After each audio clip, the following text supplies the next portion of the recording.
Warm welcome to you all. Very warm welcome. And I'm sure you will be, for want of a better word, blessed by coming today. And hopefully at 5 o'clock, when we've finished this presentation, you will have a good understanding of what I call the holy science. The holy science consists of astrology and astrotheology, mostly. Okay? Now, astrotheology is kicking around a bit lately.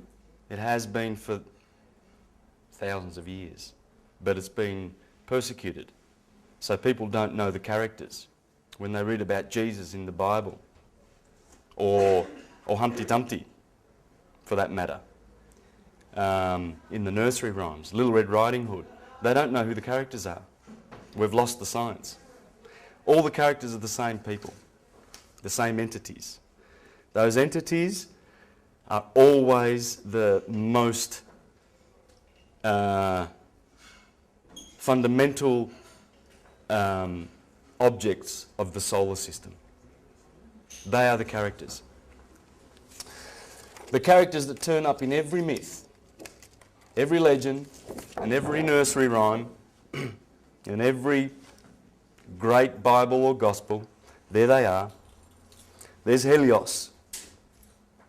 That's the Egyptians called Helios Atum. We call it atom. Same word, because it is an atom. An atom has an electric light core, and then it has magnetic bodies called electrons floating around it. As you will see in the myths of the Greeks and in the Bible, these characters always turn up. The main characters are always the sun and the moon, which goes around our earth. The moon is not there. You can't see that floating around the earth, but remember, it's not in this picture, but it's there, and it's one of the 7. They are the 7 orbs in the sky that our eyes can see, the components of our atom. In Egypt, these were called the cosmocrators. This is the demiurge. When Christians talk about their God, it's this God, the maker, the former of physical bodies. It's not the Ein Sof, the prime source, the prime creator, which dwells in the ether, which has no definition. We just cannot describe this one. We know that God is love. We know that God is light. That's what the Bible says anyway, if we're looking at what the ancient traditions say. Well, there it is. There are 4 scriptures in the Bible that define God. And one of them is Psalm 84:11. And it says, "For the Lord God is a sun,"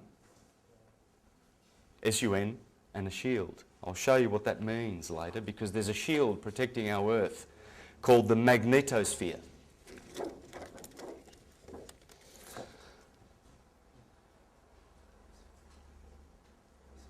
That's the earth, that's the sun, and these are mass coronal ejections. Now these solar flares will strip the atmosphere of the earth in an instant if this magnetosphere did not exist. So when in Psalm 84:11, when it says the Lord God is a sun and a shield, that's what it's talking about. Because the Lord God is a sun, not the prime creator, the demiurge. Okay? So when I talk about God, there's the twofold definition there. Remember that there's the Ein Sof, the ether, and these formators.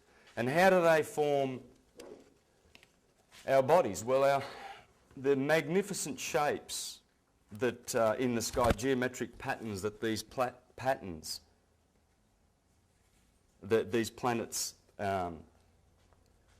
design in the sky, they're beautiful. They're just magic. These, for instance, I'll just give you one example. There's the Earth and Saturn. You will see 30 rings because it takes 30 years for Saturn to go around the Earth, around the Sun. So you'll see 30 rings there around that one ring, right? Because every time, as Saturn takes 30 years to go around the Sun, it does all these retrogressions and it does all these circles. There's 30 of them. Those patterns and all the other planets that are doing the same thing, these are just a few examples, by the way, just a few of the geometric forms that are sustaining our bodies and giving them form and keeping them in form. It's very much like kaleidoscope sort of shapes. It is. Beautiful geometric patterns that keep us sustained. And what happens, the result is these seven energies that are in our body. They come from the 7 planets. Moon, Mercury, Venus, Sun, Mars, Jupiter, Saturn. And it's from the rings of Saturn when we burst the crown chakra, as we transmute our lead into gold and we open up these chakras, these wheels, everything's wheels. As we do that and we climb from the base is the earth where our physical bodies are. And as we climb up and activate these chakras, you'll find that the purpose of humanity being on the earth is to activate these 7 powers. When we are clothed in these bodies that we have, we are said to acquire 7 vices. And we are to turn those vices around into virtues. True virtues. So our love becomes unconditional. And jealousy is turned into empathy. And when we do that and we master those things in the holy science, we return back to the heavens whence we came. The ether. These are the 4 elements, the Platonic elements. Sorry. Right over there. The Platonic elements: fire, air, water and earth. In atomic theory, scientists know that all atoms will do either this: light, gas, liquid or solid. All atoms. In fact, some of the periodic tables show that very, very clearly. It's not hard to get one of these on the internet. There you have your solids, right? The blue. There's your liquid, the orange, and there's your gas. So when they were talking about these elements, they were talking about science. Now, they also correspond with the 5 Platonic solids. Are we all familiar with the Platonic solids or the Pythagorean solids? Pythagorean solids? Okay. These are the solids. Those 5 shapes are the Platonic solids. These are the only 5 shapes that will fit inside a sphere, and they will touch at the corners, at the edges. So there's the tetrahedron, has 4 sides. Tetra meaning 4. Octa is 8. Icoso is 20. Hexa is 6. And dodeca, that's a Greek word for 2 and 10, 12. So we have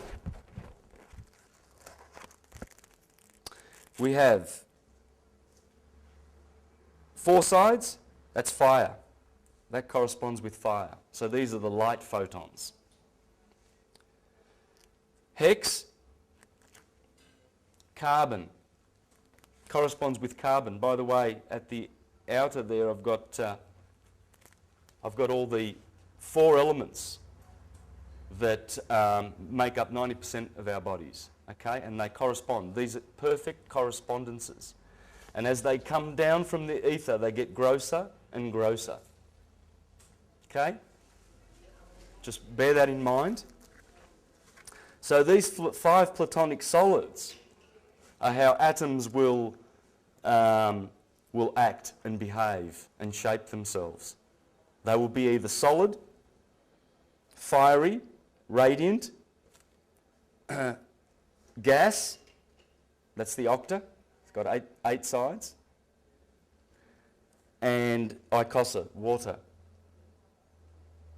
Interesting, 20 sides for water.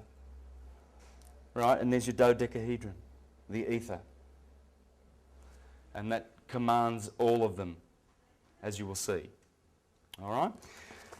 Now, these characters keep turning up. Abraham and Sarah, sun and the moon. Jesus and Mary Magdalene, sun and the moon. King Arthur and Guinevere, sun and the moon. And usually the hero has his 3 or 4 close men by him. That's Mars, Jupiter and Saturn, because the sun is the lord of them all. In the Greek myths, that's Helios, that's Hermes, Aphrodite, Venus. Mars is Ares, that's Zeus, the god of thunder. He's the boss, and he overtook Kronos, Saturn, as the boss. He's been ruling in the age of Pisces for 2,000 years. Jupiter. The Jews know him as Jehovah. The Catholic Church calls him Peter, Jew Peter. So the Church of Peter at Rome is the Church of Jupiter. But don't be confused, because it's also the Church of Christ. And I'll show you that. That's Christ. And it's also the Church of Saturn. Okay? They've done this deliberately. They say they're Christian. It's not Christian. It's a Saturnian church.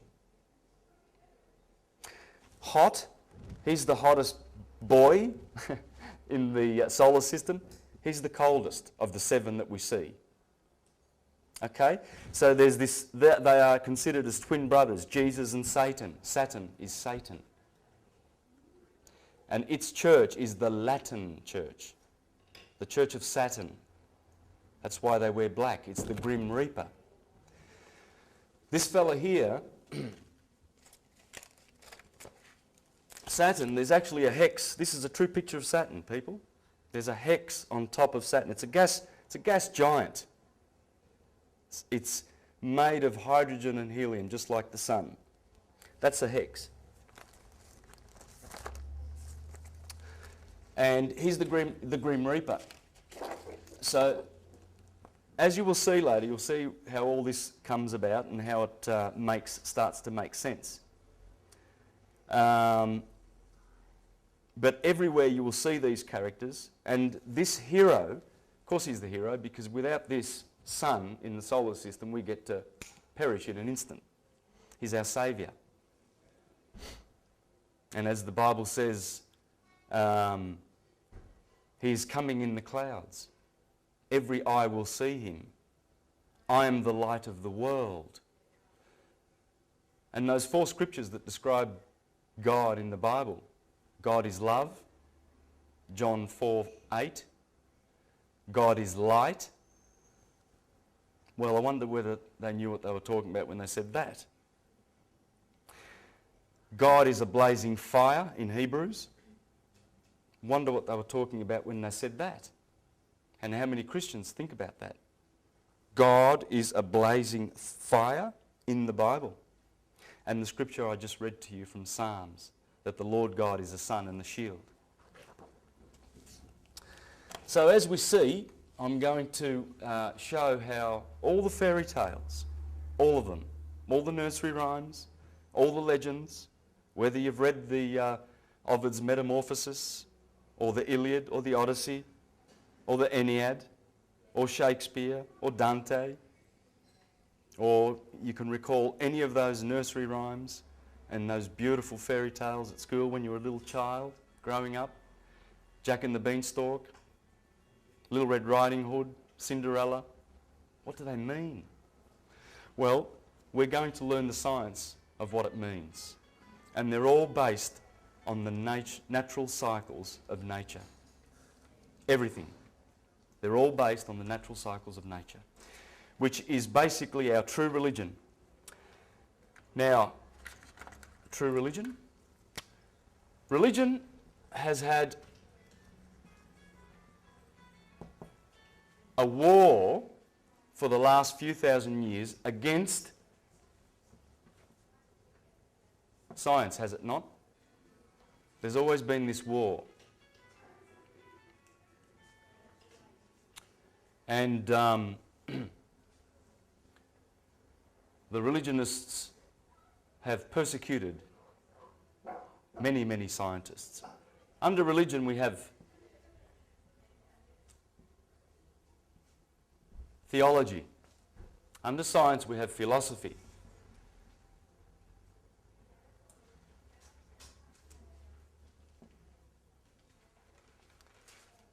Theology has been at war with philosophy and the philosophers.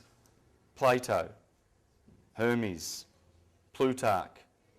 Seneca was killed, had to eat the poison. Nero's philosopher, who's basically the founder of Christianity. You read anything of Seneca's and you'll find it absolutely perfectly harmonises with anything that Jesus ever said. Because as I will show you, that the words that were put into Jesus' mouth come straight from the philosophers, straight from Plato and straight from Hermes. They're rip-offs. They're not false. We just haven't been told where this wisdom really comes from. The Bible is a book of, it's full of treasures. But for the fool who takes it literally, and even the Jews say in their books, I can show you some quotes and I will, that if you look at these stories of ours, and as absurd as they are, and you treat them literally, you're a monkey. Because it's science. The Bible is there to enslave fools and to enlighten the wise ones. It really is. And you'll see that. Love of wisdom. Why wouldn't you love wisdom? Sophia is a goddess. Theos is a god. It's male and female. We're talking about the right brain, the left brain persecuting the right brain. The left brain's a tyrant. It's male. It's connected to the five senses. This is the five-sense religion. Theology. This is how it is. They give you dogma and doctrine. Over here we study, we learn, we observe science. Because under philosophy there's three branches. There is logic, there is ethics, and there is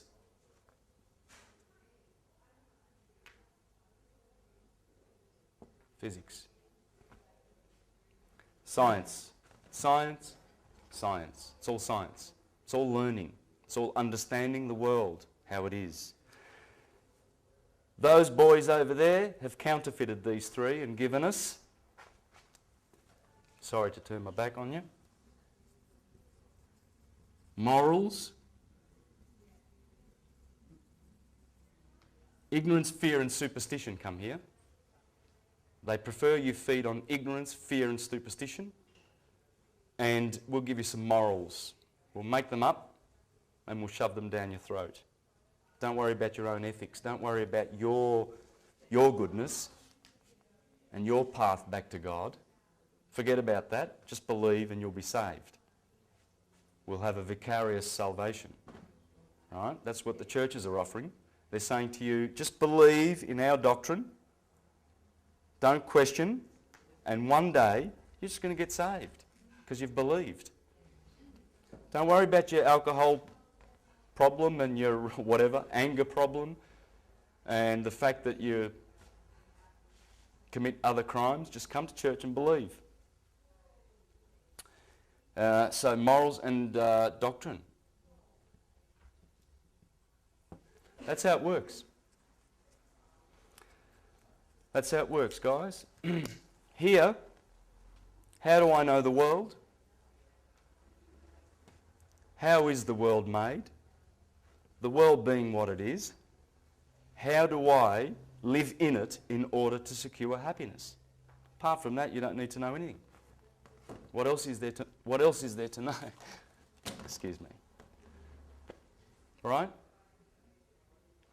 Here they tell you this is the dogma, this is the doctrine. You follow it, otherwise you'll go to hell. And ignorance, well, they're the people who tried to kill Galileo. They killed Giordano Bruno. Giordano Bruno died 30 years before Galileo. People don't even know that. He was saying the same thing. There are three things that are outstanding about what Giordano Bruno died for in the year 1600 in Rome. 7 years he was being questioned in the Inquisition. And he's written a lot of books, some of which I've read. And they're very, very powerful. And they're teaching the same thing as I'm going to teach you today. Philosophy, all of this. Truth. Verifiable facts. Three things that Giordano Bruno said was if we don't go back to the religion of Egypt, and the Catholic Church has been persecuting that religion, true Christianity, for thousands of years. And I'll show you that Christianity was based, it was a worldwide religion based on nature, based on this. And they've perverted it and corrupted it and dished it out in a vomitous fashion where you can go down to the local priest anywhere in any of these churches and you're sure that your children will not be protected from pedophiles. I guarantee you there's no protection there because they run a system of horror and terror. And they're behind the war on terror right now, believe me.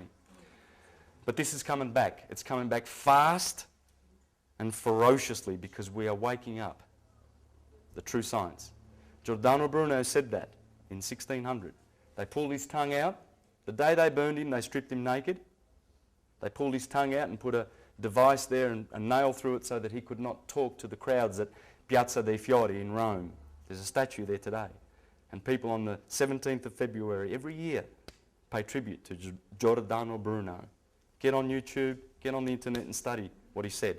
The other thing he said was that there's many, many, many inhabited planets in the universe. And the other thing he said that stood out from what I've read is that the Bible is not to be taken literally. Okay? So we're coming around again. All the Renaissance masters were teaching that. All of them. So it's handy to read some of those Renaissance masters to see what they were thinking, because the Christians were quick to retaliate to that awakening that was happening. Started in Florence and then spread all around Europe. Beautiful wisdom. Then came the Reformation and the Counter-Reformation, the 30-Year War, and they succeeded to stifle the truth once more. But this time, it ain't going to happen. It's not going to happen. It's out of control now, and people are leaving the churches in their droves because they're not being satisfied. Because they're not being satisfied by given truth, true information. Okay, so what I want to establish is, let's get to know the solar system. Because it's in the knowledge of the solar system that we understand the cycles that will teach us all the wisdom that we need. There are three fundamental motions of the solar system: the day, the year, and the great year, or what's known as, again, the Platonic year, because of Plato's work and how he enlightened the West with regard to this beautiful cycle which lasts about 25,000 years. Okay? We're coming to the end of that cycle on the 21st of December 2012. We're coming to what's called an equinoctial crossing.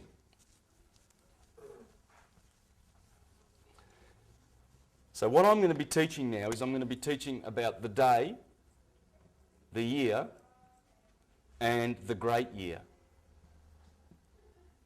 The great year, I'm going to be using a figure of 24,000 years. That's exactly how long it takes, in fact. It's 24,000 years, just like the 24 hours you have on your clock. Because it comes from that. Because the ancients knew that we lived in this great wheel. And how did they know that we lived in this great wheel? Well, it's simple. East is that way, there's west. Okay? I'm just going to turn it around a little bit so that you can see me pointing over here to the east and over there to the west. Okay? Now, when the sun rises in the east, it always rises in a 17-degree belt called the zodiac. The zodiac. That's how wide it is, and it's 30 degrees long. So the sun will always be, it's in Taurus at the moment, right? It's the 15th of May, so it'll be in Taurus for another 5 days. But it's always in this belt, and it's called Aphrodite's belt. In the Bible, it's called the Mazzaroth. But it's the zodiac, because the sun never leaves that belt. It's always there. When it rises this morning, if you could see the stars behind it, you'll see the bull. Okay? Even though there's been some processional slippage, and it's not exactly the bull, it's Aries. If you look up and you go, hang on, the sun's in Aries, it's not in Taurus. Why do they say it's in Aries? Well, because it's slipped out 30 degrees. With the zodiacal wheel,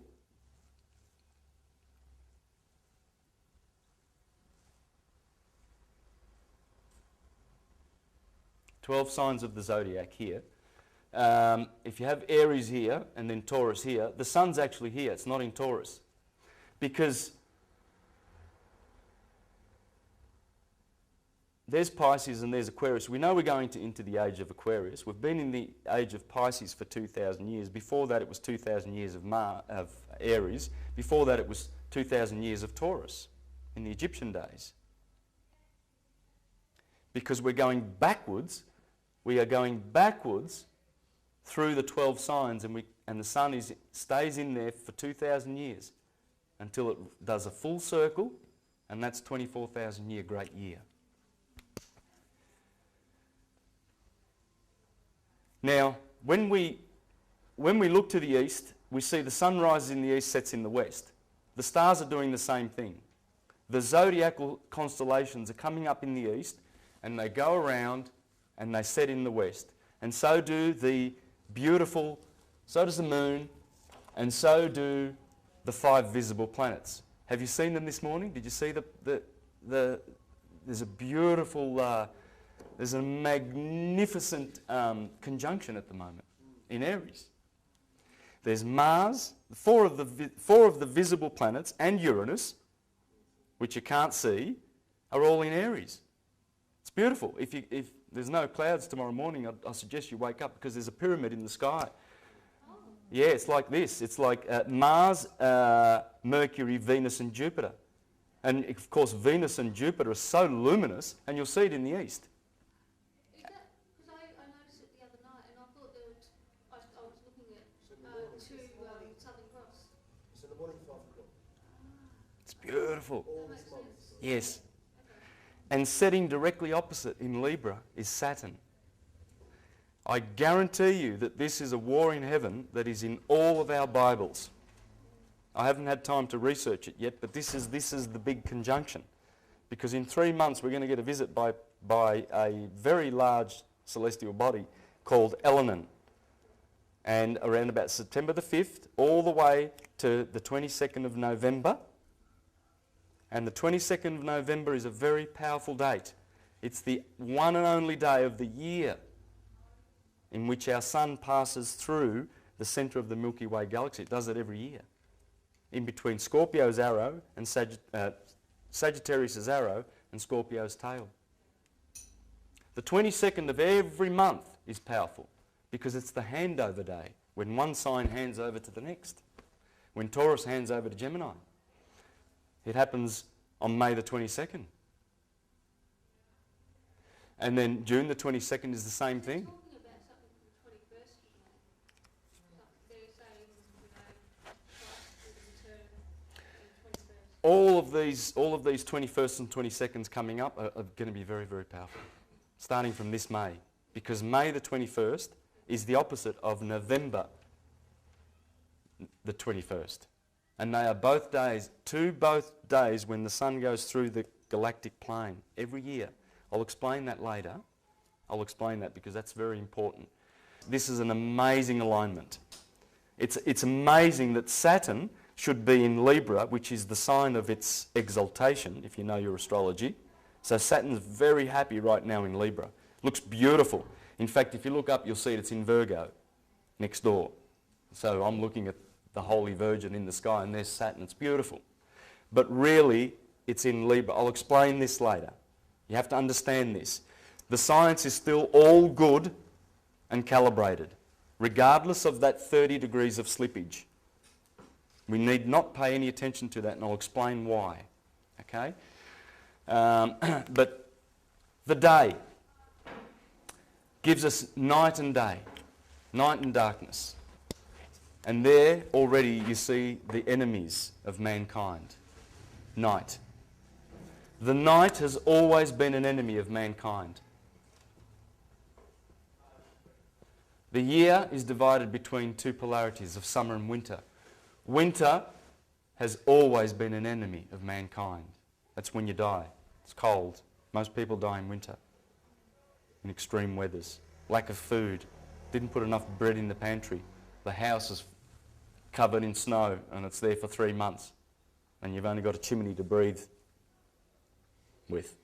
And a little bit of wood to keep you warm. And some bread in the pantry, a bit of olive oil. All right, winter's a killer. These are the two enemies. And here we go from the Golden Age to the Silver Age to the Bronze Age to the Iron Age. The 4 ages. And I'll explain, this is beautiful. How do we get to the Golden Age? How come we've been in the Iron Age? How come? Well, we're going to know that. You're going to have that explained. But we need to focus on these 3. By knowing these 3 cycles and only these 3 fundamental cycles, you will understand everything that's about to come that I'm going to show you. So this is quite easy to understand. The day obviously is ruled by the god of day, that's the sun, as Plato said. We need a third thing in order for our sense of sight to be activated. They can't be activated without the sun. All the other senses don't need the sun. They don't need a third thing, was Plato's argument to Socrates. So this god of day, the sun, day comes from the word dies, God, in Latin. Year also comes from the name of the sun. Do you know how? You see the word yeah there? Well, it comes from the word yes, which comes from the word yes, which is the sun. What about, I think Yahweh, is it? That they're saying that Jesus Christ has a name or something, Yahweh? That got something to do with that? Yes, it does. Yeah. Yes. Yahweh, Jehovah. Yeah. But Jesus is specifically, that's the name of the sun. Just like the moon is called Luna. It's funny how people have not been taught to name the sun. The sun. It's got a name. In Hebrew it's Michael or Emmanuel. In India it's Krishna, Brahma, Vishnu, Shiva. In Egypt it was Osiris, Set, Atum, Amun, Horus, Ra. I'll show you that. And I'll show you that the sun will have a different name depending on where it is around the 24-hour clock. When the sun is directly above you at 12 o'clock, it's Ra. When it's rising, it's Horus. When it's setting, it's Set. When it's below your feet at midnight, it's Osiris in the tomb, the black tomb of Saturn. So we'll get to that. How do we know that the sun is yes? Well, they tell you. You just have to look. You can Google those images. Google the image for the sun and you'll see the word yes. I-E-S. This is Greek. That is eta in Greek. It's an E. Yes. There's the Pope with the yes. And when we say yes and we nod our heads because the sun rises and it sets and it's positive affirmation. Yes. It's the word for the sun. That's it. There's the yes. He's always been called yes. In fact, in India, they call him Yes Krishna. And that's when Constantine adopted this name for their new god, the Mithraic god of the sun. He said, we shall call him Yes Krishna, Jesus Christ, in the Latin equivalent. There's the yes on the cross. It's the sun. So they tell you this. There's the Jehovah's Witness magazine, The Watchtower. You've seen that, haven't you? Jehovah, the one who is vigorous in power. What symbol? The sun. Believe you me, the governing body of the Jehovah's Witnesses know exactly what they're doing. They know exactly what they're doing. Why do you look for the living among the dead? He is not here. He has risen.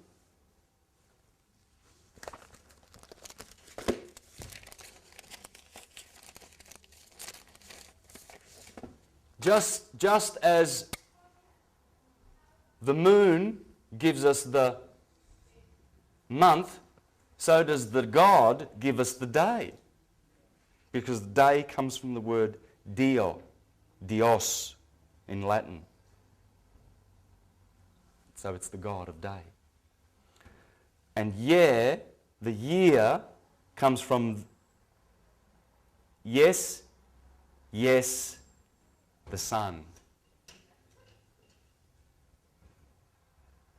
Minute comes from the moon.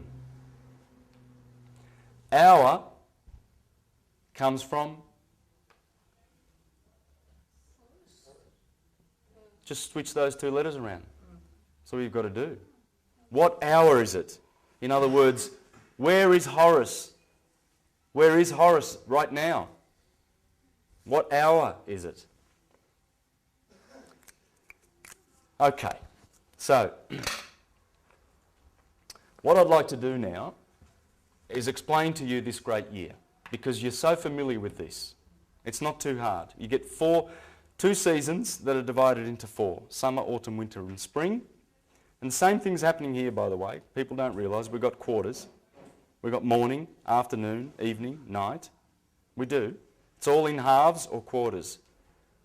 Just adapt to looking at these in day and night or quarters, summer and winter or 4 seasons, and the 4 seasons here, the golden age, because that's exactly how it works. And the good news is we're coming out of that dark age. After 2012, big, wonderful things are going to happen, especially for the ones who are ready. Now, a lot of people are concerned about this readiness, and I will go into that later, because you don't have to be a great guru, and you don't have to be one of these people who can walk on fire and perform miracles and wonder workers. It's love. It's just all about love. Real love, true love. This world has corrupted the whole concept of love and families and communities. They've perverted it. It's a corporate monstrosity. And it comes from think tanks like the Club of Rome and Bilderbergers and the Trilateralists and all these absolute insane, putrid minds. And they're dishing this out. You look around in society, you've got McDonald's and you've got all this just corporate shit. It's gone to poo. But we can see that. And that's what's our salvation. We've been saved from that world. People believe in that world. They believe, Osama bin Laden, let's retaliate, and the war in Libya, and they believe in it. That's just, it's just theatre. It's not happening. It's not happening at all. It's just their world that they're trying to control because they're losing grips of their world because people are waking up And Goliath is about to be slain, and they know it. And we're getting help from all over the universe to fight this evil enemy. It's been around for about 3,500 years, since the days of Akhenaten. I'll go back into the history of that. But we will be victorious. Okay, so there's no need to fear. There's nothing to fear. Not even Elenen that's coming. And it's coming. It's going to be going through the sun and the earth at 0.2 astronomical units, which is very, very, very, very close. And it's going to be going straight past the path of the earth, and we're going to be going right through the tail of it by November this year. That's how close it is. Now, if you send me an email, I'll send you a link where you can see this. There's a 10-minute video thing getting around, and I can email that to you so you can see it. You can see that the graph that the scientists have written, drawn out. There's the sun. Elenen's coming through here. We've got Mercury, we've got Venus, we've got the Earth, and it's coming in like this, and it's going to go in like that. Here's the Earth, and it's going to go straight past out again, and we're going to go through this tail. We're going to go through the tail at 0.2 astronomical units. What's an astronomical unit? It's the distance from the Earth to the Sun, 92 million miles. That's 1 astronomical unit. At the moment, Elenen is 2 astronomical units away from us. And it's coming quick. In 3 months, it will be here. That's Nibiru. We're talking about Nibiru here. Is that the sun? Is that the second sun that you can see in the sky? Yeah. Yes. Okay? And we're going to go through that tail. But nothing should ever allow you to fear. Okay? There's some scary stuff, but it's scary for them. It's scary for the people who haven't woken, because they're in for a rude awakening. It's going to bite them on the bum for not paying attention. We'll play that video at lunchtime. Sorry? I'll play that video at lunchtime. Yeah. What authority have you got to say that what we're seeing on that video is real? Yes. 15 minutes for tape change. Okay. Okay, let's have a look at this 24,000 year cycle. We need to just spend 10 minutes on that, then I'm going to get into the good stuff, all right?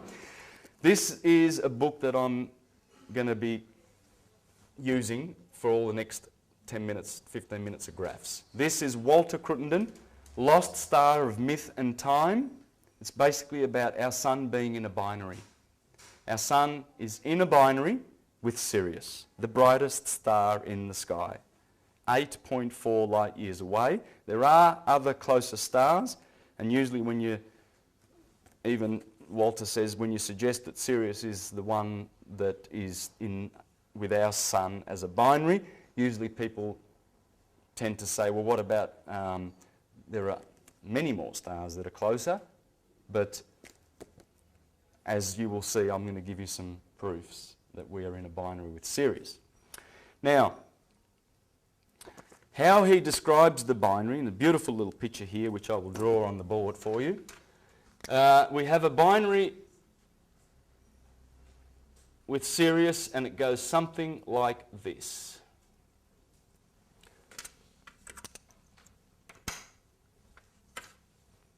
There's Earth, there's Sirius. Okay? And they go around this way. Oh, sorry. The sun. Thank you very much. There's our sun, Jesus. There's Sirius, which is Isis. That's Isis. And scientists know that our sun comes from Sirius.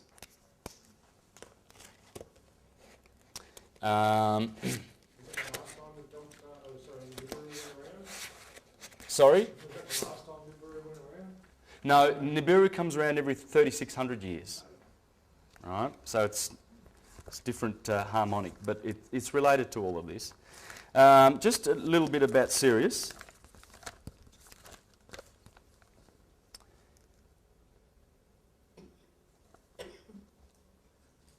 Our entire solar system, with all its planets and moon, describes a huge circle around another sun in space, viz. The star Sirius. Now I'm reading from George R. Goodman, who wrote this in The Age of Reason, an article in the Free Thinker,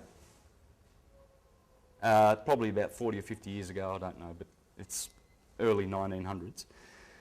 This movement takes 25,920 years. That's the figure you'll hear mostly for procession, for the Great Year. 25,920. Walter Cruttenden's using the 24,000 years, just like I'm going to be.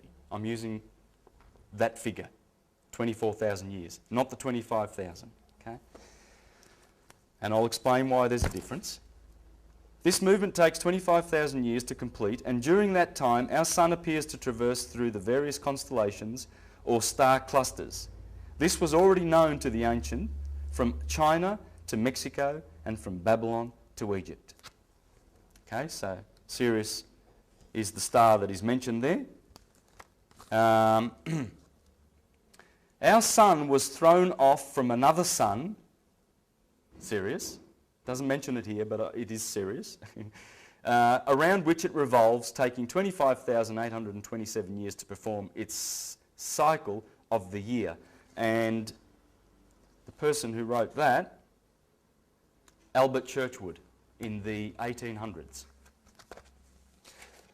Now, what happens is they go around each other clockwise,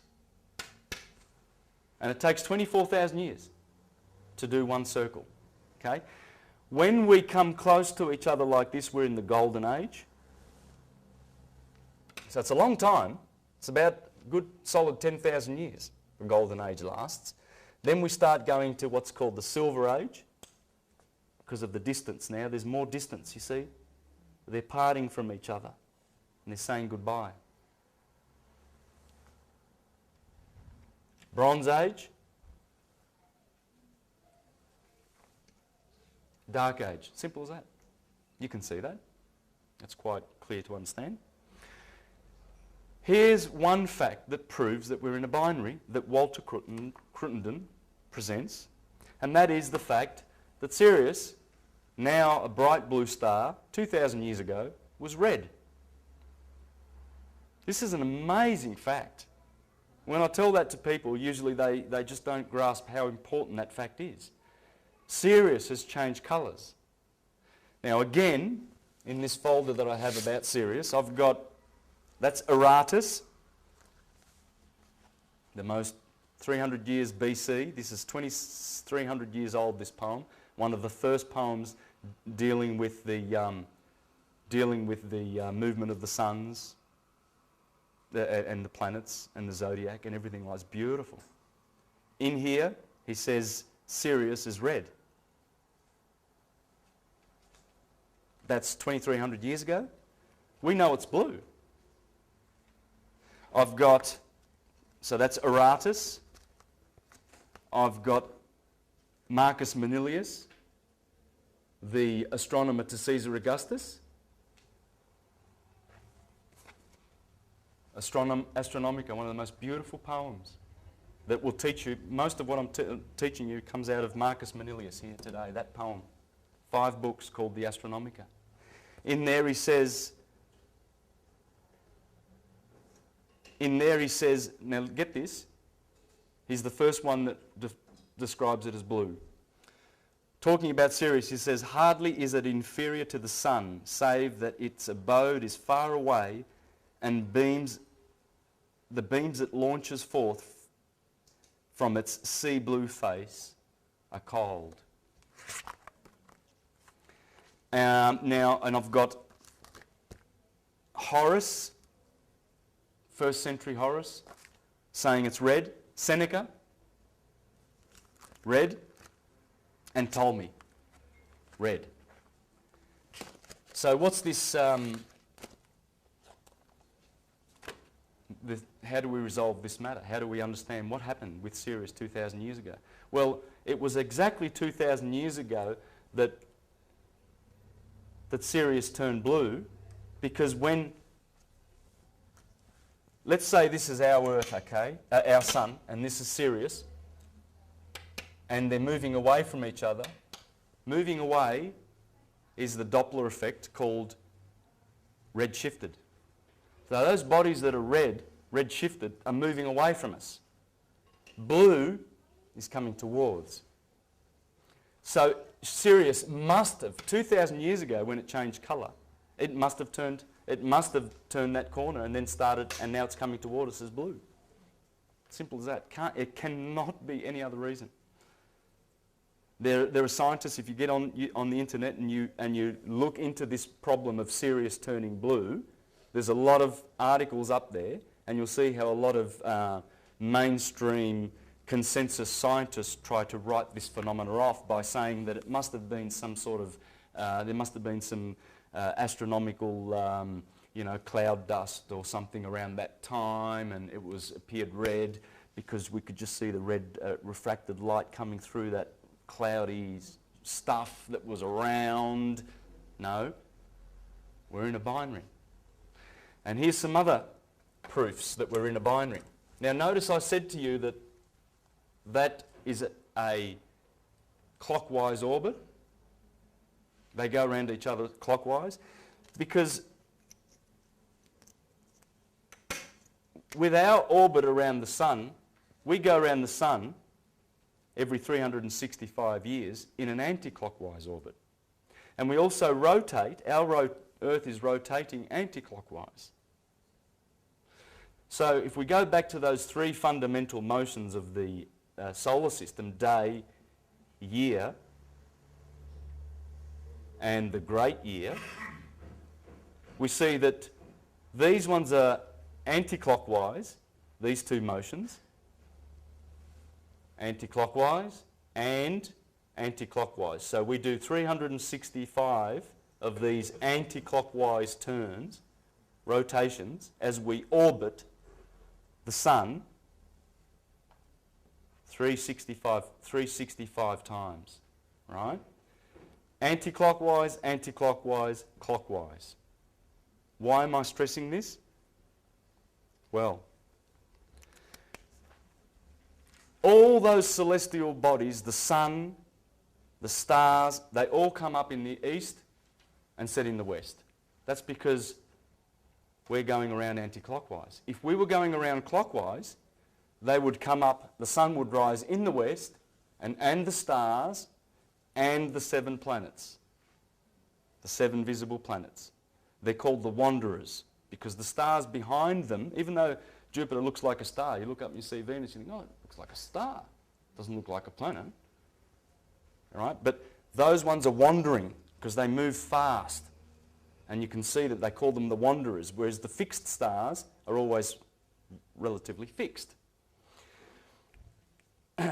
So every day, all those bodies come from the east and set in the west. Every year the same thing happens. The zodiac belt is always coming up from the east, and every month it moves 30 degrees. Right? So all your 12 constellations are moving 30 degrees every month until they go around every year. The great year, all of those same stars that seem to be going, there's a river in the sky and it all goes east-west. Every day they go east-west, every year they go east-west. But in precession, all of those same stars go backward. They just precess. That's what precession means. That's why they call this year precession of the equinoxes. Because those stars are going back every 72 years, 1 degree. 1 degree, 1 degree, every 72 years, the average lifespan of a human being. And then finally it comes back to the equinoctial point, which is what we're doing. That's the galactic plane. Our sun does this every 24,000 years. We are right here now. We are about to go into the northern hemisphere of the Milky Way galaxy. We've been in the south for 12,000 years, and we go 12,000 years in the north. That is what's happening at 2012. The galactic plane looks something like this, and our sun has been traversing that slowly for the last 15 years. We are now around about there.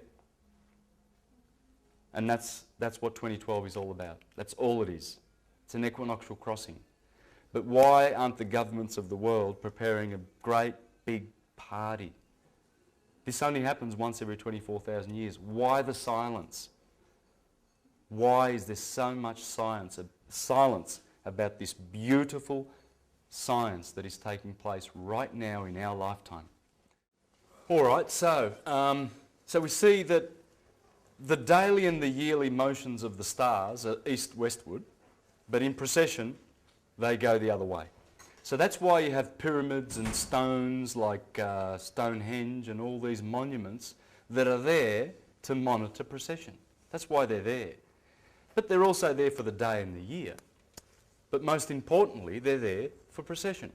Even the measurements of the pyramid, they're all measurements that are harmonics of the 24,000 year cycle. Now someone asked me in the break, why do you use 24,000? Well, when corrected, according to Walter Cruttenden, when corrected, because precession is not a constant, the figure of precession, the ratio and the rate is not constant. As we get closer to our sister star in this orbit, it speeds up. As we come racing towards Sirius, and Sirius races towards us, it speeds up here and it goes much faster than in the outer over here. So when corrected, it reduces down to 24,000 years, even though you will see the number of 25,920. But usually it's never under 24,000, and usually it's never over 25,920. Now, the other reason why I use 24,000 is because the Hindus do. Now this is a book by Sri Yukteswar called The Holy Science. Obviously that's where I got the theme for this talk today. I'm calling it The Holy Science because that's what they called it. That's what Marcus Manilius called it. That's what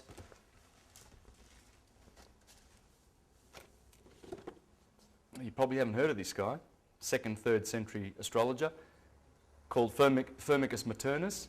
That's what he said.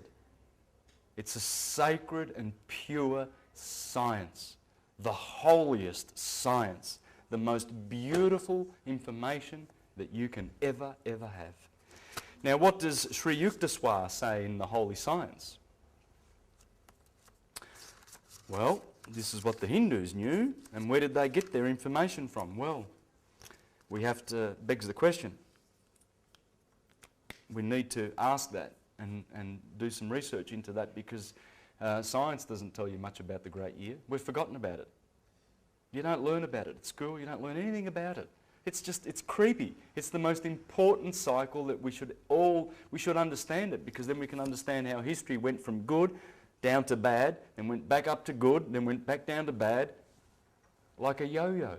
Just like look, now we've got bad weather. We had better weather in summer. Now it's light. In 12 hours it'll be dark. These are the cycles. These are our cycles. We're locked into them. Locked. Just like the female is locked into the moon cycle, and has a menstruation cycle. She can't escape that. Men don't have it, but women cannot escape that. It's the moon that dominates them, just like the sun dominates us and the great year dominates our spirituality. And where we're going in the great year, the place where we're going right now is a beautiful place of enlightenment as we go through the photon belt and we get more gamma rays from the core of the Milky Way galaxy. That's what's going on. This is what Sri Yukteswar says in the opening words of his book. We learn from Oriental astronomy that moons revolve around their planets, and planets turning on their axes revolve with their moons round the sun. The sun, with its planets and their moons, takes some star for its jewel,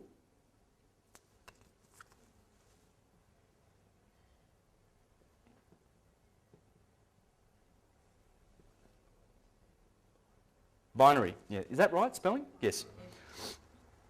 Because someone did ask me, what does binary mean? Well, it's two. It's like the binary system in the computer. There's two stars. By the way, there's 80% of the stars that you see are binaries. The other 20%, well, we haven't watched them enough. But when we do watch them and pay attention to them, we will learn that there's no one star out there on its own. Just like our atoms must get together and form compounds and then cells, or go from compounds to molecules. What's a compound? Well, H2O, hydrogen and 2 of oxygen, makes water. And we are 75% water. So atoms like to congregate. It's very rare that an atom will just go monotomically, or a star will just float out there on its own. They all belong to star systems. And in fact, we're not just involved in a binary. We're also involved with the stars of the Pleiades, and in particular Alcyone,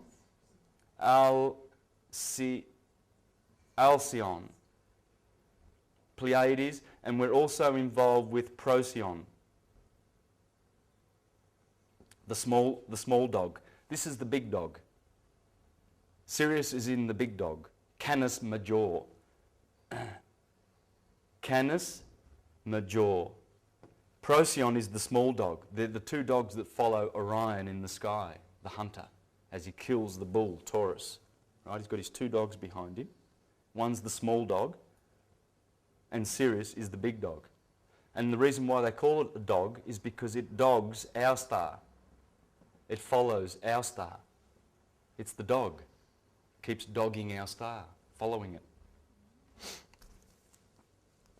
It takes some star for its jewel and revolves around it in about 24,000 years.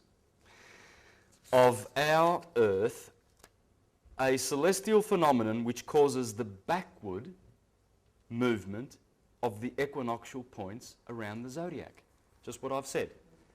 The stars go backwards. It's a phenomena where they go backwards every 24,000 years. Now, so you can understand that. As we orbit, it appears that the sun is rising in the east, but it's our sun rotating. Our Earth rotating, that's all it is. It's the Earth, we're moving. They're fixed, virtually. So we see all these bodies rising in the east and setting in the west. If we could live for 24,000 years, we would actually then notice the slow backward movement of these stars, and that's how we would know that we're in this cycle, because that's a cycle. Right. I'm labouring the point, and you'll see why, because it's so beneficial to learn this and understand this for what's to come, the next part. Just a few more proofs that we're in a binary. The Great Pyramid.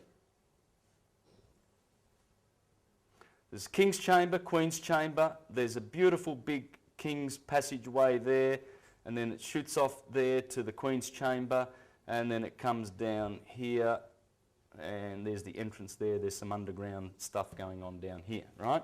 This is the one without the top. The all-seeing eye is supposed to sit in there. By the way, that represents ether, and this is fire, earth, air and water. Okay, ether, fire, earth, air and water. That's what the pyramid's telling you. That's the ether. It's uncapped for a reason. Yeah, well, it has too, yes, but when it's placed back on there, you will see this thing is going to come back to life very, very soon. Even the Bible talks about it. In Isaiah it says, there will be a monument built by the Lord in the heart of Egypt, on the border of Egypt, because it is on the border. Lower Egypt was everything from where the pyramid is. There's the Nile Delta, and there's the Mediterranean. The pyramid's right there. That was Lower Egypt. This is Upper Egypt, where Thebes is down here, and Luxor, and here is Cairo, and the pyramids on the Giza Plateau. That is in the middle of the land of the Lord. It will come back to life, and we will know what it was all about very soon. Are they going to physically put a cap on that? I don't know.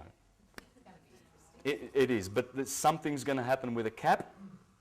It's going to be found, because it was stolen, it was removed, and it was, there's a lot of information about this Ben, and over the thousands of years. If you read Tony Bushby's books, he's got a book, he's a Queenslander who exposes all of this false history that we've had and explains some of these mysteries about the pyramids, Tony Bushby, and it talks about this, how it was stolen and removed. Anuis Coeptis, yeah, they've put that on there. FDR put that on there because what it means is you've got Anuis Coeptis in Latin means announcing the conception. That was the year when the Freemasons and the banking system implemented its New World Order, because on the other side of that you've got Novo Ordis Secularis, the New World Order, announcing its conception. What year was that? 33. Yeah. In 33, we became the banking system, all the countries became bankrupted, right? And we were used as collateral via our birth certificates for all their loans. So we're slaves under that system. Whilst we have a birth certificate registered,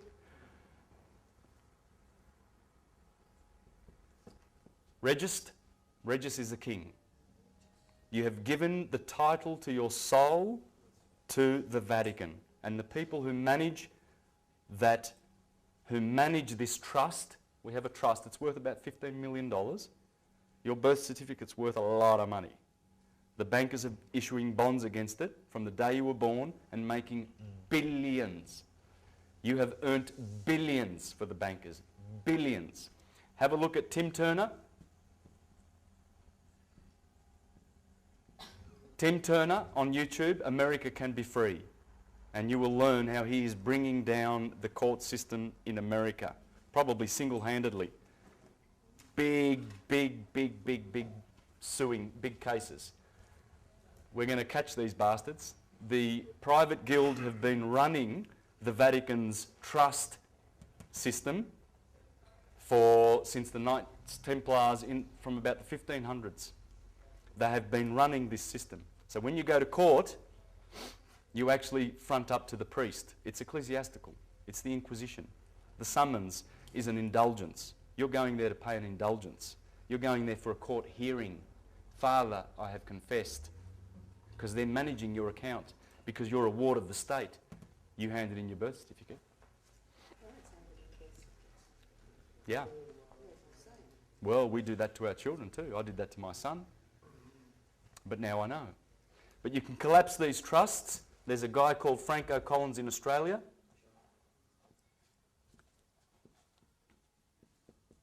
Check out his stuff. I'm promoting his stuff. And I'm doing seminars also on law, teaching us how we've been enslaved and how we can get out of it. Because every time you get a fine, a utility, everything, it's being charged already to your trust. When you pay, you go to the post office and you pull out wads of cash to pay for your electricity bill, it's already been paid for. Everything's prepaid. It's all prepaid. You're not they give you a statement for your utilities, not an invoice. It's just a statement telling you, we've already dipped into we've got your numbers, because you signed with us, we've got your numbers, we've dipped into your trust, it's been paid for, here's a statement. And you go to the post office and give them more money.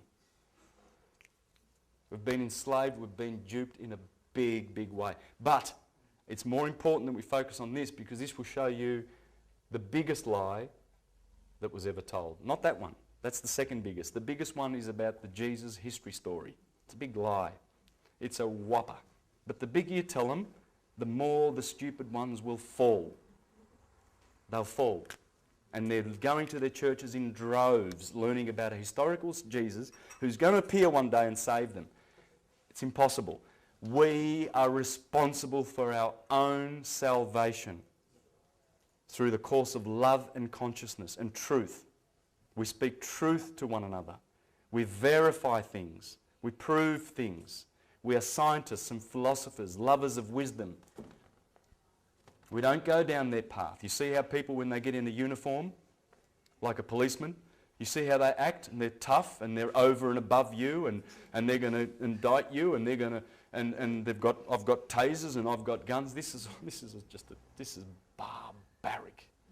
This world is barbaric, how we've come and we've allowed these police officers to walk our streets. They're just a corporation. Vic Roads is a corporation registered on the Securities Stock Exchange Commission in New York, to rub it in your nose. Not even in Australia.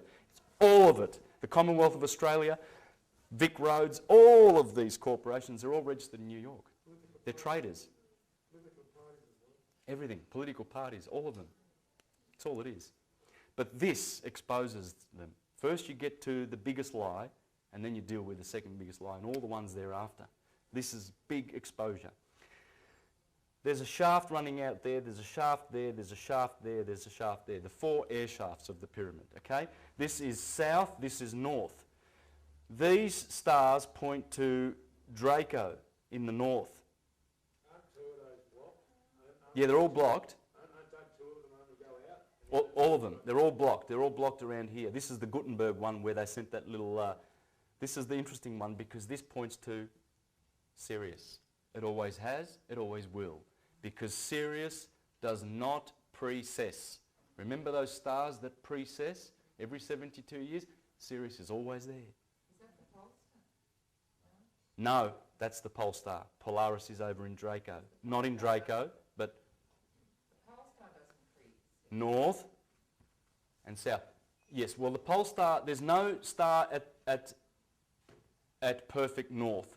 Polaris is here, and then there's 7 other stars in the north that all... See, what happens is the North Pole... It's hard to explain, but all these 7... There are 7 stars in the very, very northern hemisphere, and Polaris is sitting closest now to true north. So Polaris is the pole star only for 2,000 years, right? Then it will go to stars like... there's a couple in this Alpha Draco and Beta Draco, and there's a few more, but there are 7. And these, believe it or not, are more spoken of in prophecy than you would believe. You know the prophecy where it says, and the woman was holding her son to seat him on the throne, talking about Jesus and Mary, because Jesus is supposed to be ruling now for 2,000 years, the Christian age, right, Pisces? Well, it's all about this. Polaris is the sun, because Ursa Major, there are 7 constellations here, remember. One of them's Ursa Major, and the other one, which has Polaris in it, is Ursa Minor, the small bear. And she's sometimes depicted as a hippopotamus holding her baby, Polaris, because she wants to put her son on the throne. But he only gets 2,000 years. Draco, he gets 6,000 years on the throne. Draco's a bigger constellation. There they are. They're the northern stars. And Polaris right now is the closest to the north. And he always gets to sit on the throne in the age of Pisces and Aquarius. So when Aquarius comes, that's what it means that Jesus, the Son, will rule for 1,000 years. Because he's got 1 more 1,000 years, and then he gets knocked off by the next star. And when those stars line up to Polaris, when they actually get to go on the throne, there's certain conditions. There's the Golden Age when one of these constellations is on the throne. There's the Iron Age when the Lord Polaris gets on the throne. Try to remember that, because this is how prophecy works. It's all about the stars. And when the stars fall from heaven, it means they've fallen out of their original place. They've shifted, they've moved, because they're always monitoring this sky above. Because in the sky above, as you will see, are all the fairy tales. Our agricultural year is there. Our body is there. The man Adam in the sky is there. If you... there it is. Starting with Aries at the head, Taurus, Gemini. There's the twins, Gemini, the arms. Pollux and Castor, the right hand. Cancer is the chest, corresponds with the chest. Leo is the heart. Virgo is the belly. Libra is the kidneys. Scorpio is the generative organs. Sagittarius is the thighs. Capricorn, knees. Aquarius and Pisces are the feet. Now this is a big, big story. That the man, starting from Aries, Aries in the head, Taurus, Gemini, the 2 lungs and the 2 arms, Cancer, Leo, Virgo, Libra, Scorpio, Sagittarius, Capricorn, is all there. So when you go to a healer and he sees your birth chart and he notices that you've got an opposition to, let's say, to Virgo, well, he knows that you're going to have some trouble with your intestines. You'll have some bowel problems for the rest of your life. So you need to have crystals. I don't have my crystals with me today because I came plain, but I like to usually wear crystals because I have an affliction in Virgo. And I've always had intestinal or stomach discomfort because it's there. It's in your birth chart. If you get headaches, you've got an affliction to your head, to Aries. Check your birth chart. If you've got kidney problems, I do birth charts for many people, many friends, and sometimes strangers, because I like to tell them what's going on in their body. And I look at their birth chart and I see the afflictions. And just the other day, I said to an Indian man, I said, you're going to have to watch your kidneys because there's an affliction there. And he looked at me and he went white. And he said, I've had severe problems with my kidneys all my life. And I said, well, it's there. There it is. That's the line going to your kidneys. You can heal yourself for free if you know this science. But Big Pharma doesn't want that. You know how much they make from cancer? $800,000. Please accept chemotherapy. Please, it's the best that's out there. Oh, just do it. How do they get $800,000? Through your trust. Everything is charged to your trust. They're making so much money from us. That's how it happens.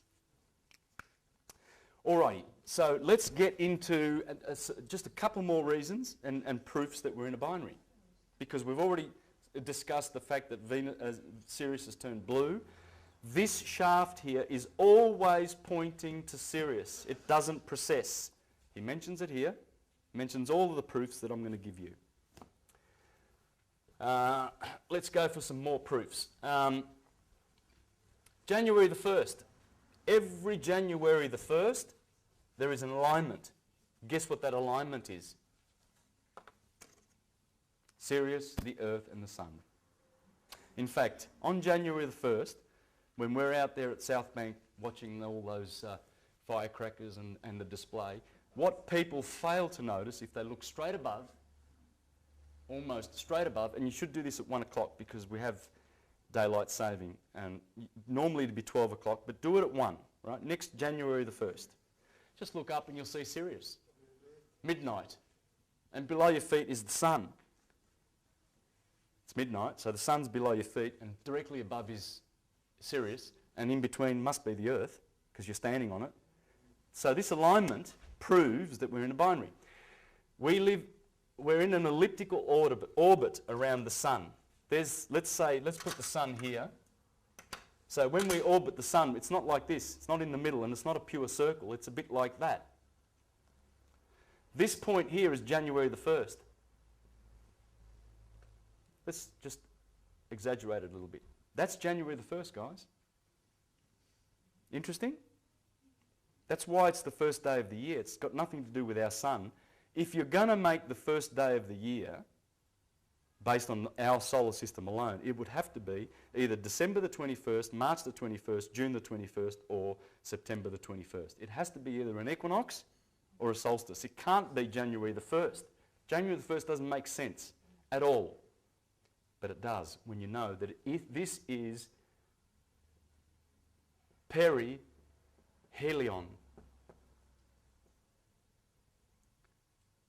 Apohelion is when it's over. It's when it's over here on around June, July. So January the 1st is perihelion. Helion is the sun. Closest to the sun, furthest away from the sun. Right? Another expression might be, what's the other expression that's used more generally when you have the closest to?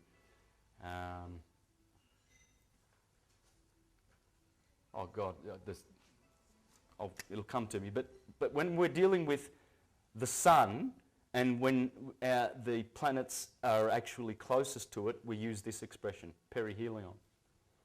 Now, what else is happening at that? I told you that it's our sun is actually lined up with Sirius. So let's put Sirius there. That's what's happening. There's our Earth.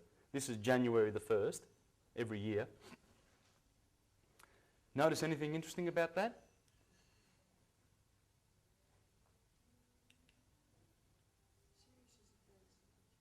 Well, let's do this. No, let's do it like this. I'm sorry, I've confused you. I should have done it like this. Let's put that orbit over here. Yeah, that's better. There's the Earth there. Sorry. Okay. No wonder I didn't get any responses, because now it's obvious. Have a look at that. That's January the 1st, perihelion, and we're lined up with Sirius. You can see, can you see the drag on the orbit? Can you see it's obvious that this guy, in fact, I could put it here, really. I could put it like this, like that, make more sense. And put Sirius over here. These guys are getting sucked into each other so fast, they're travelling toward each other so fast that this is going on. And that's why you've got January the 1st here. That's a proof that we're in a binary with Sirius. Why would Sirius be directly above and the sun below your feet on January the 1st every year? Check it out. What about another proof? Okay, time deltas. Here's another proof that we're in a binary with Sirius. Our moon goes around the Earth every 29.49 days. Our moon. But the phases are only 27 days, 0.2. So you've got 27 days for the synodic moon. 27 days for the synodic moon, so the phases of the moon, okay? And it's 29 days, 0.4, for the, whoopsie, I got that the wrong way around. It's the other way around. This goes down here. All right, so every 29.5 days, we see quarter moon, full moon, quarter moon, new moon. But it only takes 27 days for the moon to go right around the Earth. So there's a delta of 2.2 days. It's a delta. A delta is like a slice in the pie. There's 2.2 days difference between the two moon cycles. This is where people get confused with the moon. And there's a few other cycles in there, but we'll just stick with these two ones now, right? The synodic and the actual sidereal orbit of the moon. Let me explain how it works. It's quite simple.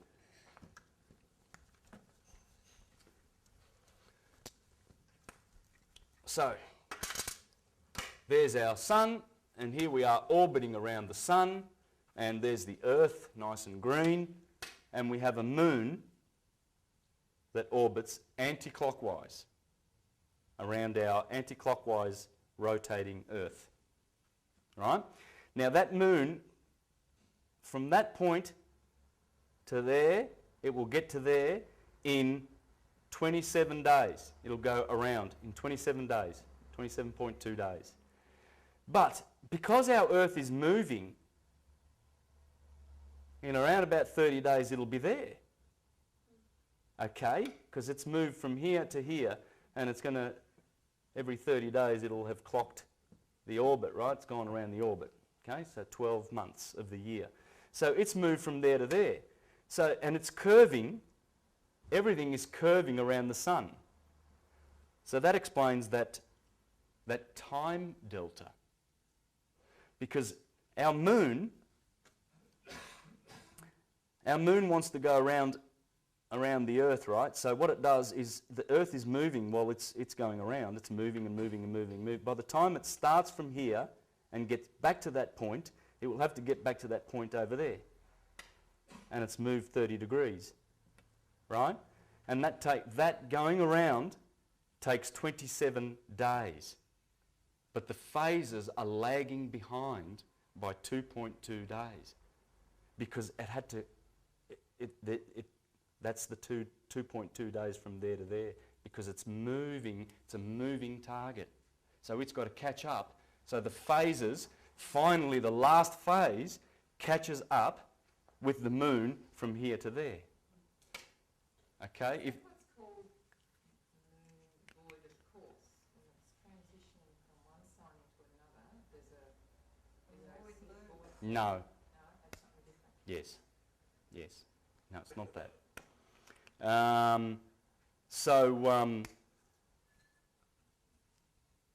I'm using that analogy of the time delta because we're so familiar with that. We know about this. I mean, have you cleared that up in your mind before, or is it now clear now about the time delta? Did you realise that the phase and the actual orbit were 2.2 days different? There you go. You see how valuable this information is about our solar system? And when you know that, then you realise that every year we're also losing 20 minutes. We lose 20 minutes. There's a time delta of 20 minutes with respect to our sun and the earth going around it, just like the moon going around our earth. The relationship between here and here, there's also a time delta. It's a little bit more difficult to explain.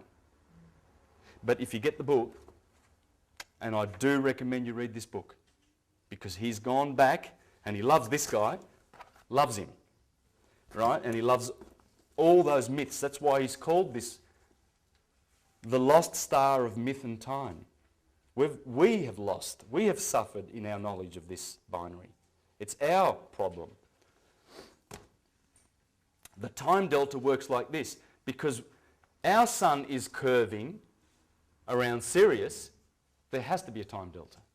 I'll keep it simple. That's all I'm going to say. You can learn how the time delta is there. It's a 20-minute time delta.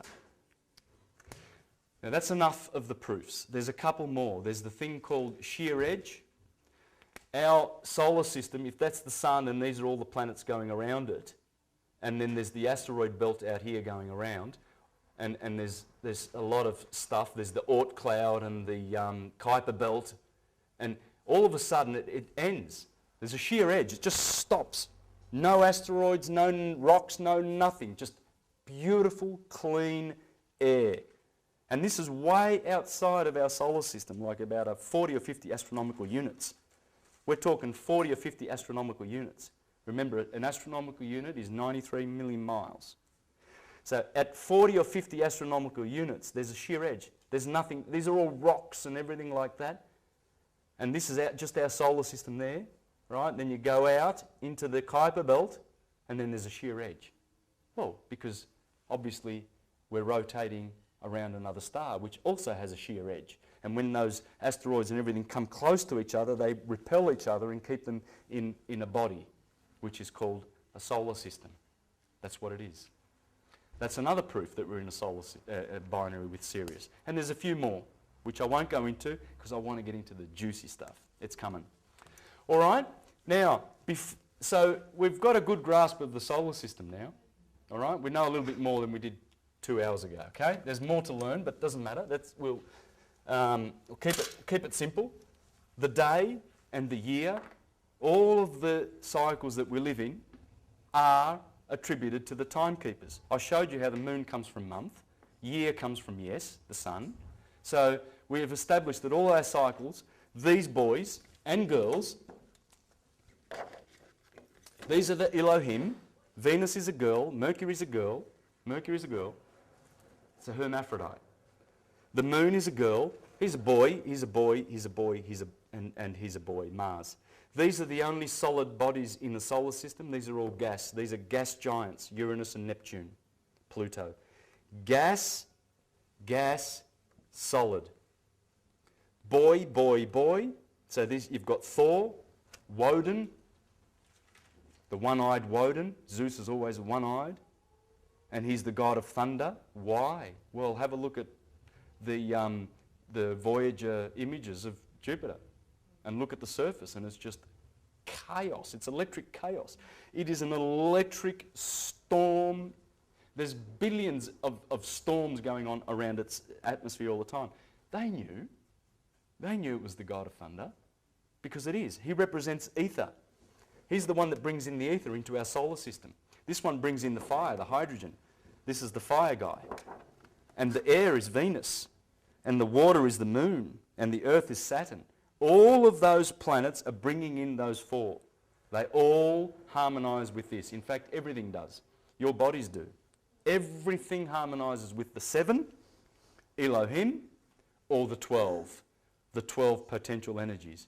For instance, I'm an Aries. I have cardinal fire. So I resonate with the fire energy. All right, your Cancerians, water. And Carl Jung taught us that these are the intuitives, the thinkers, the emotional, and the 5 sense people. If you're a Capricorn or a Virgo or a Taurian, you will be most served by your 5 senses in this world. Touch things, see things, smell things. It's a pleasure to watch a Taurian eating, watching TV, sitting on his leather couch, you know. It's a pleasure. They're just so different to my people. We don't pay much attention to that sort of stuff. Doesn't matter. It's just the different modes, different styles. These people, my brother is a Scorpio. And the emotions, you think I'm emotional.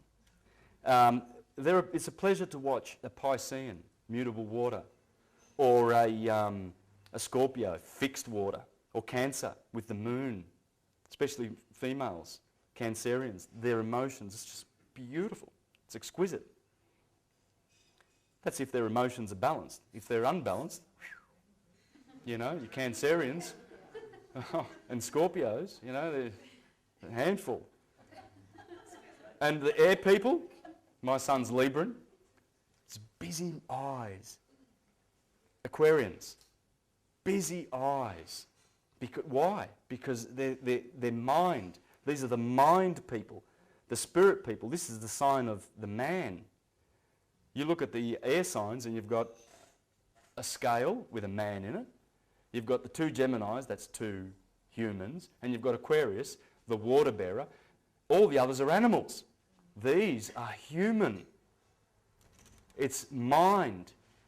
They are great thinkers. Aquarian geniuses. Great thinkers. Librans, balanced minds. And your Geminis, 2 minds. Believe me, there's 2 minds. There are 2 minds. These guys are the intuitives. Their intuition is what gets them through. And that's from Carl Jung, okay? We'll spend some more time on that later. And I also want to show you that the signs manifest body types and facial types. You look at your Leos, there's your Geminis.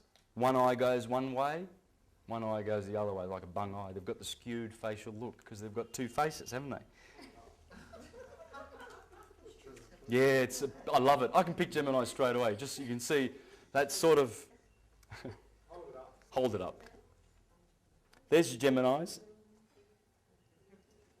JFK.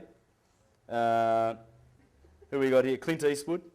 Marilyn Monroe. Paul McCartney.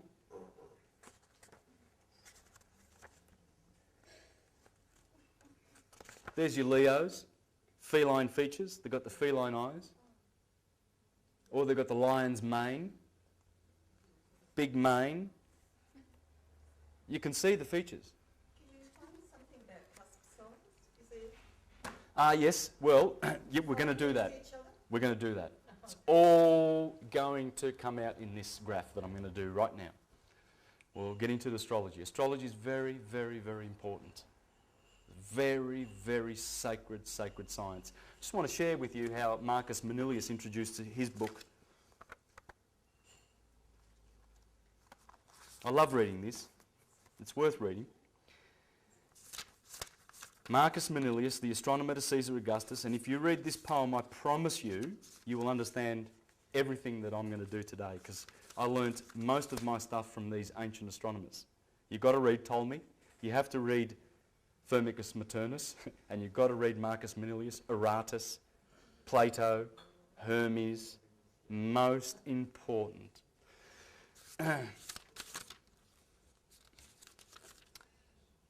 You, god of Selene, that's Mercury, Selene's the moon, are the first founder of this great and holy science. Through you has man gained a deeper knowledge of the sky, the constellations, the names and courses of the signs, their importance and influences, and the aspect of the firmament, that the aspect of the firmament might be enhanced, that awe might be roused not only by the appearance, but by the power of things. It's pretty powerful. And that mankind might learn wherein lay God's greatest power. And believe me, when you learn this science, you will be doing one great favour to yourself. You will know yourself. And as the Oracle of Delphi said, man, know thyself, and you will know the gods of the heavens and the gods that rule them. That's the knowledge that they have been fighting against, the theologians. They've been fighting this and telling us that it's poo-poo. Who tells you that astrology is poo-poo? There's only two classes of people, the clergy and the fools who believe them. I see that all the time. Christians that go to church and have been indoctrinated, astrology is from the devil, and as soon as you say something like, what's your star sign? You ask them what their star sign is, they say, oh, I don't believe in that bullshit. And then I say, well, how much do you know about it? What do you know? Nothing. It's just bullshit. Because they've been told it's bullshit. And who by? The pedophile priests, who don't want you to grow and know thyself. They want you to know their God, their fiction, the one that they've invented, their personal creator, who's called, the Jehovah's Witnesses tell you that, their God expects you to go around witnessing. I know, I was a Jehovah's Witness for 20 years, and you go knocking on people's doors because you have to go knocking on people's doors. But the Mormons say that their God won't let you drink coffee because you go to hell. And then the Seventh-day Adventists say, they're making it up as they go. When you learn the science, then you know God.